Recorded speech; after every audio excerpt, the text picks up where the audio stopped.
Wait. Before we start, just want to make sure we're clear here. While this podcast talks about sobriety, mental health, and addiction, it is not meant to replace professional medical advice. Welcome to Sisters in Sobriety. I'm Kathleen. And I'm Sonia. And we're ex-sisters-in-law, brought together in marriage and bonded through our sobriety journey. Join us as we talk sobriety, addiction, and everything in between. You're in for quite a ride. And our Substack is buzzing with amazing content, from creative mocktail recipes to insightful courses and reflective exercises. There is something for everyone. Don't miss out. It's a great way to add some extra joy and depth to your journey. Check it out. Welcome to Sisters in Sobriety. Today we're diving into the world of mindful drinking and personal transformation with a guest who brings a lot of innovation to the sobriety space. We're thrilled to welcome Silvia Subirana, a clinical psychologist and the head of content development at My Dry 30, an app designed to help people redefine their relationship with alcohol and cultivate a more fulfilling life. But My Dry 30 is more than just an alcohol-free challenge. It's a platform that integrates hypnotherapy, journaling, readings, and self-reflection exercises to help users to build healthier coping mechanisms and discover true well-being. Silvia's journey into this field stems from a deep curiosity about the mind, a passion for helping others, and a commitment to holistic wellness. She holds a master's in clinical psychology, and she also has a background in dance, giving her a unique perspective on the mind-body connection and healing. Welcome, Silvia. We're so happy to have you. Hi, thank you so much for having me. I'm excited to be here. So I'm a therapist and you're a psychologist, so I'm always curious. Can you share a little bit about your background and what drew you to clinical psychology? So I always say that I'm a very curious person. I've been very curious since I was very, very little. And when it came to a time when I needed to decide what to study and what to be when I grow up, I started thinking, what do I like the most? And one of the things that I liked the most was observing people and trying to understand what was going on in their heads. So I made that and I love it. That's amazing. Yeah, Silvia, you've spent years studying human behavior. Was there an experience that led you to focus on alcohol and behavior change? Well, I haven't drunk in around 6 years. Because alcohol doesn't really sit well in my body. I don't really process it well. I had a lot of gut issues back then. So obviously the first thing that I stopped doing was drinking alcohol. And then when I went back to healthy and not having that gut infection anymore, I just didn't feel like going back to drinking. It didn't feel right for my body. So I spent those 6 years trying to understand how alcohol is so normalized and how people use it every day in any sort of context. So yeah, for me it was very fun to explore a little bit more how to approach those situations where everybody or nearly everybody is going to be drunk, but you're sober, right? Any event, like weddings or just like going out with some friends and everyone's having a drink and you're not, right? So I suppose that because I had to do that process and that learning, I realized that I developed a lot of tools but with my own experience, plus combining it with the knowledge that I had in mental health. And I did it to help people like me or have similar situations that just want to redefine their relationship with alcohol. And that's when I found the program My Dry 30, which is basically that. And I don't know if it was fate or what it was, that coincidence, whatever you want to believe in. But when I found it, I was like, this is like exactly what I want to do. This is perfect for me because it combines these two worlds that I'm very interested in. I really want to pursue and help people understand a bit better. So what excites you the most about the work you do at My Dry 30? I think that even if society tells us that we should do one thing, like a specific thing, sometimes that thing doesn't work for us. Maybe it works for your friend, but it doesn't work for you. So I feel very fulfilled when I see people try new things, like for example moderating their alcohol intake or completely going dry, and how beneficial it's for them because they were just drinking out of social pressure or out of habit, really. Sylvia, My Dry 30 is more than just a 30-day challenge. It's really about long-term transformation. So what sets it apart from other sobriety tools and apps? The first thing that I always tell people is that we're never going to blame anybody for anything they do, because we've seen a lot of programs out there that play a little bit with that blame and that guilt, and we really wanted to avoid that because life is difficult enough. We don't need to blame more people for what they're doing, right? So what we wanted to do to help differentiate us and help people is to give them the tools so then they can make better choices that are aligned with their values. We're not going to tell people you should not drink because it's bad for your body, because this and that. Everybody knows the effects, right? Same as smoking, same as many other habits that we still do. People know that these things are bad. But approach, we wanted to give people the tools to understand themselves a bit better so then they can choose. The word choice for us is key. We do 30 minutes a day. The program is during 30 days, 30 minutes a day, where people can actually sit down and focus on themselves, focus on how they process their emotions, if there's anything lingering in many, many different aspects, not only in like emotions, but also in things like the body. Like you said before about my dance background, we really combine that as well, because we understand that the mind-body connection is very important, and just creating different and healthier habits for the person.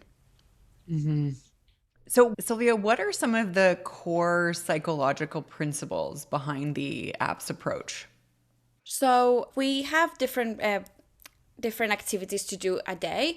We have 15 minutes of hypnotherapy, 5 minutes of journaling, 5 minutes of reading, and 5 minutes of movement, right? So the way that we wanted to do it was combining working with the unconscious mind and working with the conscious mind. And the way that we work with the conscious mind is that journaling and that reading, right? And the way that we work with the unconscious mind is the hypnotherapy. Hypnotherapy has a different approach that is quite interesting because works with the unconscious and creates change faster, right?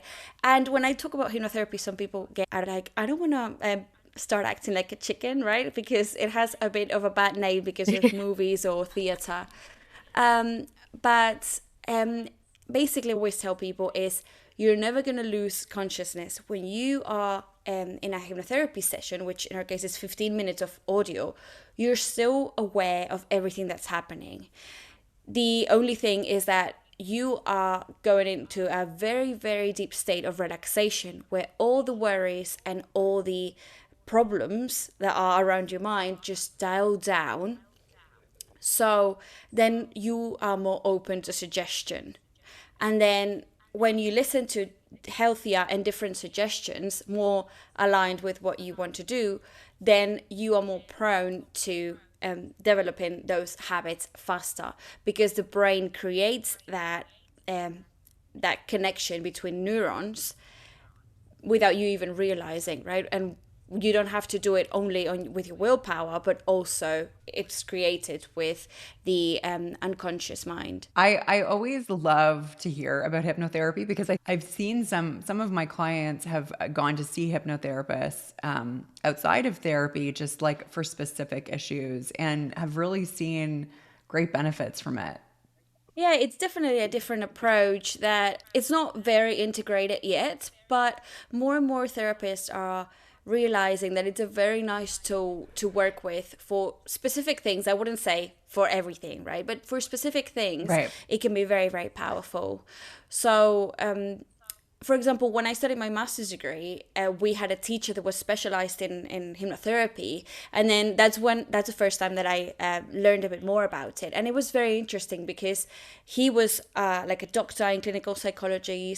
So he was like very, very educated in all the clinical stuff, but he was combining that with hypnotherapy. And he explained some things that I was like, this is so powerful, and it just it creates shortcuts, which I think that obviously with mental health you need patience because everything takes time and work, right? So in a world where we are anxious to like get things done and just take a pill and make everything better, working with a resource that speeds things up a little bit more in a healthy way or without relying on an external thing, well, I believe it's very powerful. Can you speak a little bit more about how hypnotherapy supports behavior change, like especially in the app? So I'm assuming if there's 30 minutes a day, and you said that I call them meditations, but I guess they're not. The recordings are what, like 15 minutes, you said? And so how does that used in combination with journaling and other things, like it further supports that? It's that shortcut? Yeah, so basically, what happens in the brain when you listen to that hypnotherapy is that your brain has obviously multiple cells, and the brain needs to work a lot to give energy to all the body so we survive, right? So what the brain needs to do is optimize energy. If not, we would be overworking, right? The brain would be overworking. So it optimizes energy. So the things that we do a lot, the brain just creates a very strong neural path, so a very good strong connection between two brain cells to reinforce that path and make it very easy and accessible, so the brain doesn't need to waste much energy on it. It's just like straight away automatic. But the brain creates that in any habit or anything that we do. It doesn't differentiate if that's good or bad, right? So if, for example, someone is used to having a glass of wine after a stressful day at work, that is automatic. Like they don't even think of actually wanting the glass of wine. They just go there and they just pour it, right? So what hypnotherapy does is create alternative paths between the neurons, right, between the brain cells. So little by little, those paths that are uncomfortable at first, and sometimes they're difficult to stick to only with willpower, and they little by little are reinforced, so then they are more accessible when we try to access them consciously. It makes it even more powerful because then there's two things going towards the same goal. Yes, for sure. For sure. And I think you're using multiple tools to achieve the same goal. So I think that's fantastic. What are some of the most effective exercises, Sylvia, in My Drive 30 that help users sort of reframe their relationship with alcohol? I would say the combination of them four is the most powerful. So if you combine journaling questions, hypnotherapy, and movement, the combination is just way more powerful just because of the reason that I was saying before. All of them will get you far, but then when you combine them, we'll just get there way faster. I love talking about journaling. Everybody knows that. And so how does journaling help us shift our mindset around alcohol? So the way that we approach it is we don't only focus it on alcohol, we focus it on all different aspects of the life. Of course, we have a specific emphasis on alcohol, but basically, I really love journaling as well because people don't understand sometimes that the brain doesn't know the difference between talking to a friend, like just dumping information to a friend and dumping all that information in a notebook, right? And sometimes just feeling that we are Yeah. I didn't know that. and sometimes just feeling like we're being heard makes a huge difference. And the brain again doesn't understand if it's someone that is actually listening to us or it's just a piece of paper, right? And the good thing of the piece of paper is that it will never judge you. Talking to friends is wonderful, but at the same time, combining it with journaling for me is amazing. It's an amazing tool because you can go deep in a lot of things that maybe you're afraid to say out loud. You just write them down and you can explore a little bit more, and you know that there's no judgment, nobody's gonna know, right? So there's that extra privacy that can allow you to dig a bit deeper. For sure. What are some of the challenges that people face in their first 30 days without alcohol? So, what people struggle the most is urges, and the way that we approach them from My Dry 30 is with, again, zero judgment. And we've had people that during the first week they've had a drink and then they were like, I just like ruined it, and we're like, no, no, no, no, no, you're fine, just continue, because even if you continue, you're going to see the benefits, right? So again, instead of playing with that blame that can come with the aftermath of having an urge, right, and actually drinking, we just don't want to pursue that blame. And the way that a lot of people describe it is that with hypnotherapy, maybe the first days they do feel the urges, but after the first week, they stop feeling the urges, or they're not as strong. So again, that's a very good tool to use, because people that don't use hypnotherapy, normally it takes longer for them to stop feeling these strong urges. Yeah, that makes sense. Something I've been thinking about a lot is, how do you help people shift their mindset from one of deprivation to one of empowerment or abundance? So, do you have an exercise that helps with that? Because I find that that's one of I'm working on it, but still there is an idea that I am not allowed to drink, if that makes sense, instead of, wow, what a gift that I don't drink. It is very tricky to help people do that without actually being able to explain that to them or to have a conversation. So we try to have that approach through the app, focusing on everything that they gain. We look for things that they gain, and a lot of people don't realize many of the benefits or things that are gonna happen if they stop drinking or if they reduce their drinking. One is gratitude, because it's been it's more than known that gratitude is does wonders, right, for mental health. So the first one is gratitude, and then they receive a banner that says, hey, grab your phone and call someone that you are grateful for and you haven't let them know lately, or just send them a message, right? Just anything works. And it takes 2-5 minutes. It's not long to do. And when the other person receives the message or receive the call, they're going to be so happy, because you're going to make their day. Everyone wants to feel that connection, right? It's positive to receive that. And then just because you've made someone that you love happy, you are going to have joy as well. So by focusing on that connection, and we little by little or try to help people understand the greatness of many other things apart from drinking. I don't know if you felt that, Kathleen, like on vacation, there's that moment where you're like, I know my boyfriend was like, oh, I'm going to try the local beer, or I'm going to have a pina colada. And I'm fine with it, right? But there is this like part of me that feels like, oh, I can't drink. As opposed to, I'm vegetarian and I don't feel that way about meat. But I do feel, because I feel like that is a choice, right? Whereas I get that me not drinking is a choice, but there's something slightly different about it, if that makes sense. So you know what's funny is I did not feel that way on vacation about alcohol at all. Yeah. I was like, it didn't even faze me to not drink. But sugar was a major issue for me.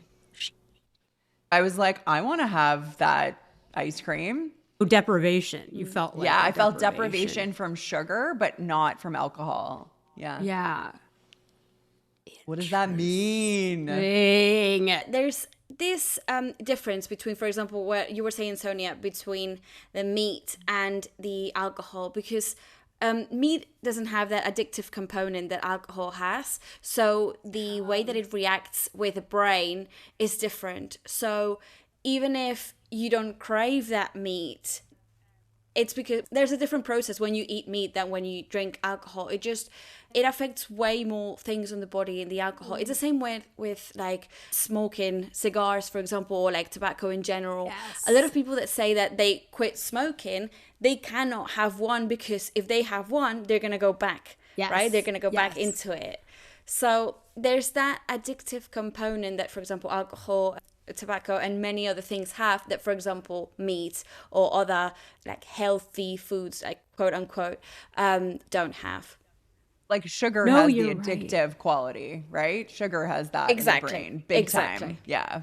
Yeah. So true. I think if I want to have like a bite of his steak, I can. If I want to have a sip of his beer, I can't. There's a difference. I do see that. Okay, moving on. How does movement and body awareness support emotional processing in sobriety? That's a very good question. I think we don't realize how much the body is involved in everything, really. Like, we always treat the mind as if it was something completely separate from the body.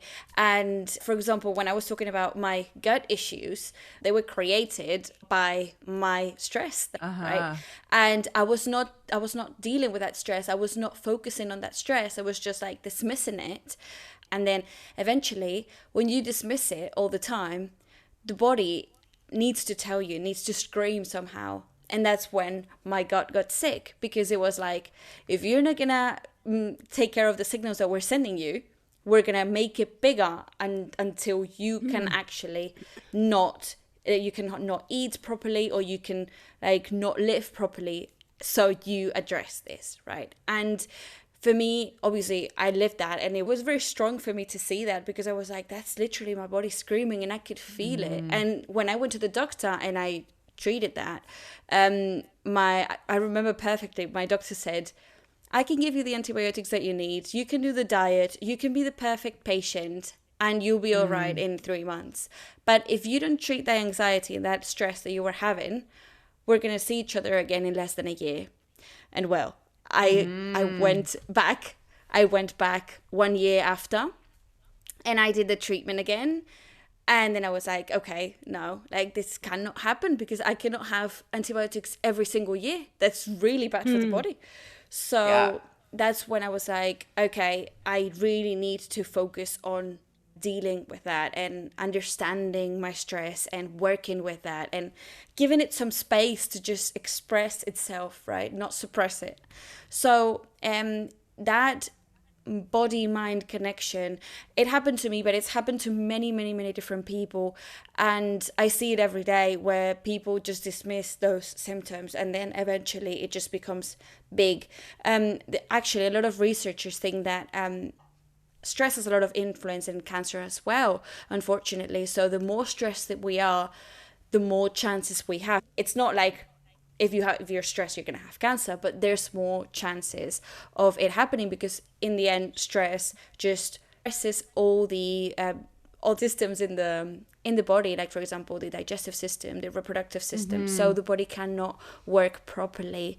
So focusing on what's going on, both in the mind and the body, for me, it's way more powerful. Is again addressing one thing from two different ways, and the movement videos that we have are to release the tension, for example, in the hips and areas that store a lot of emotions and even trauma sometimes.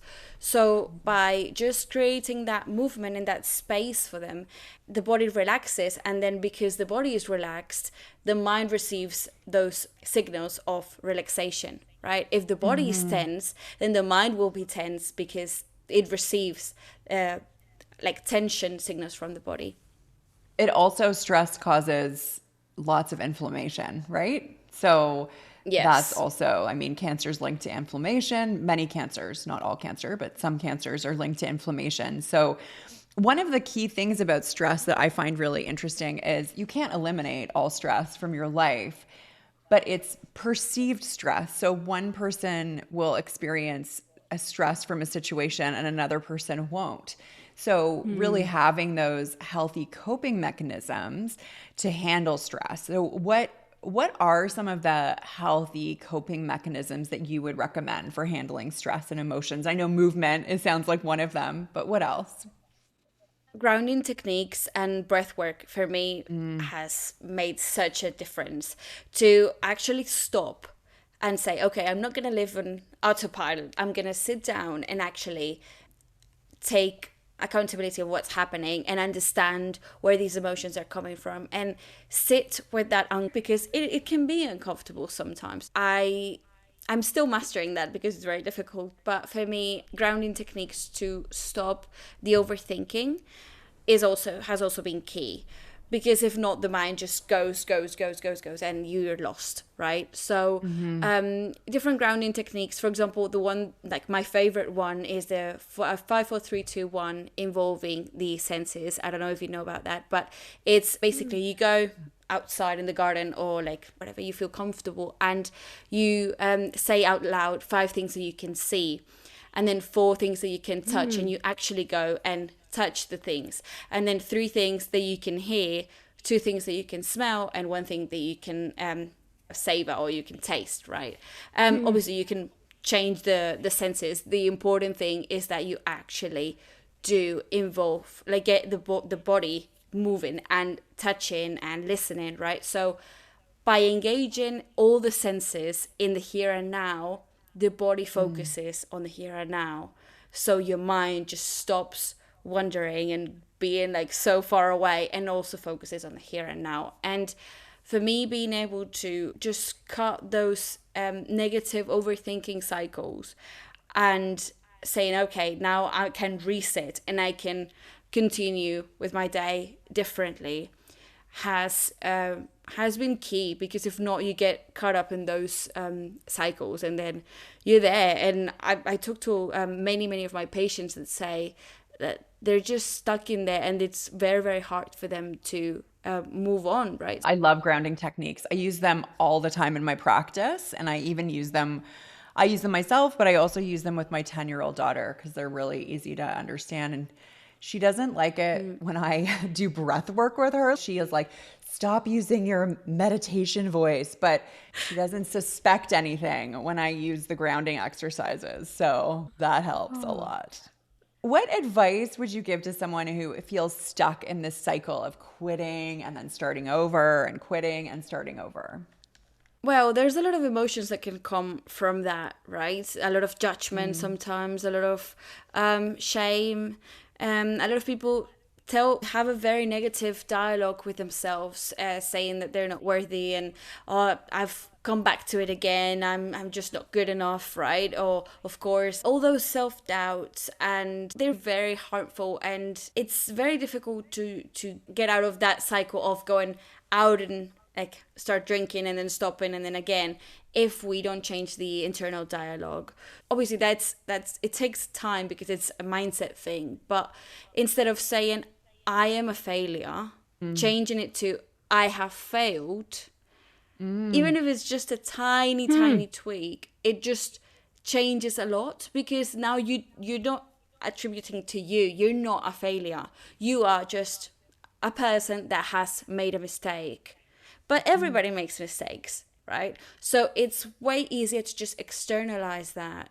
And little by little, by changing that mind and that way that we talk to ourselves, people feel more comfortable and more powerful to actually just break a little bit that cycle, and because there's not that negative internal dialogue.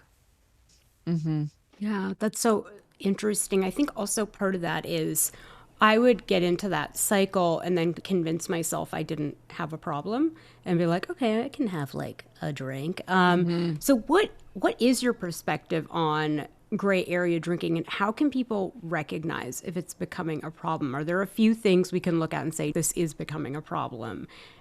Gray area drinking, or like people that pursue moderation, it's tricky. It can be very tricky because it really depends on everyone's situation and everyone's way of doing it. And it also, one same person that is able to drink just one drink once in a while, something happens in their lives and then it completely changes and then they drink way more, right? So I think that with gray area drinking is way more difficult than actual sobriety, because when you pursue sobriety, you're like, okay, alcohol is out of the picture, that's it, and you don't even think about any possibility, right? With gray area drinking or moderation, I always tell people, you need to check on yourself frequently. You need to check if your choices are still aligned with what you want to do, because it's very easy to just slip up and go back to drinking way more or to old habits, right? So they need to be very persistent in those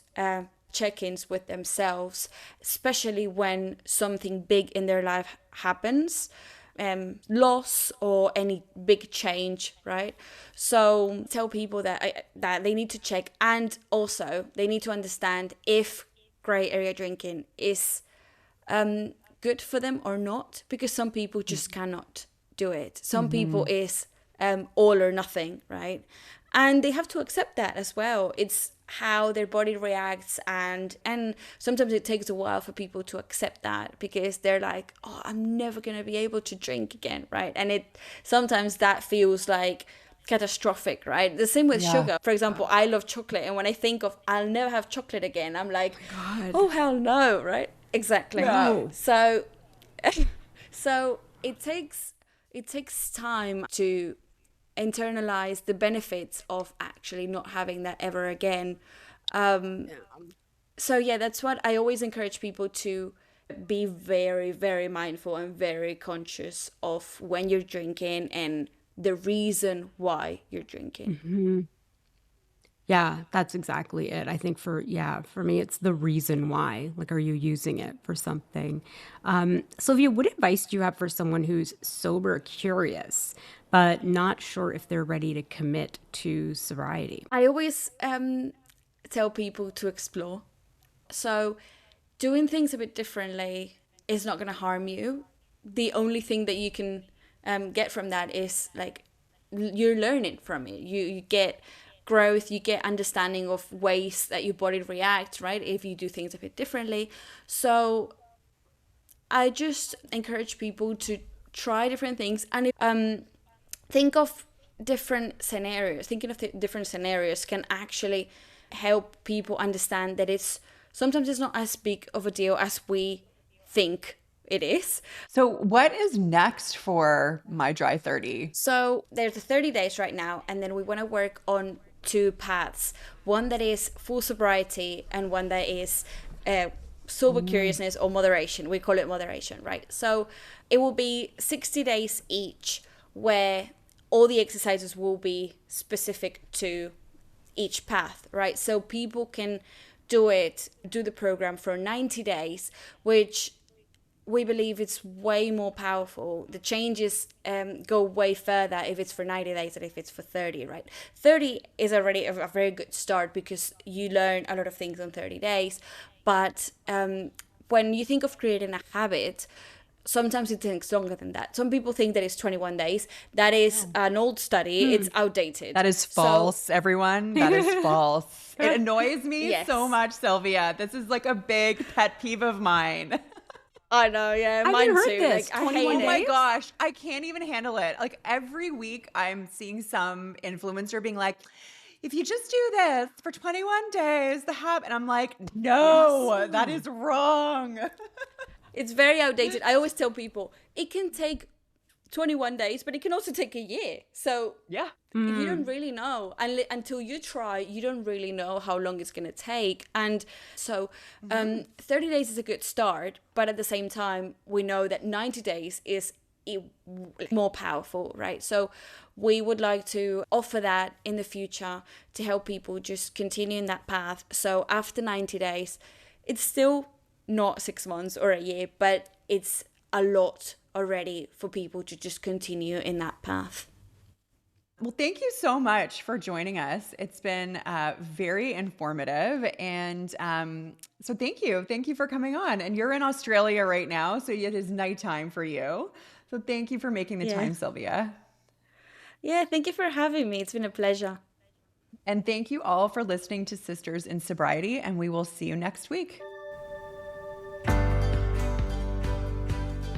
This was Sisters in Sobriety. Thank you for listening and being with us today. If you want to learn more about sobriety and meet your community, find us at sistersinsobriety.substack.com. Are you a sister in sobriety? Then reach out on social media. We'd love to hear from you. If you're feeling generous, leave us 5 stars and a review and follow us wherever you listen. You'll never miss an episode. Until next time.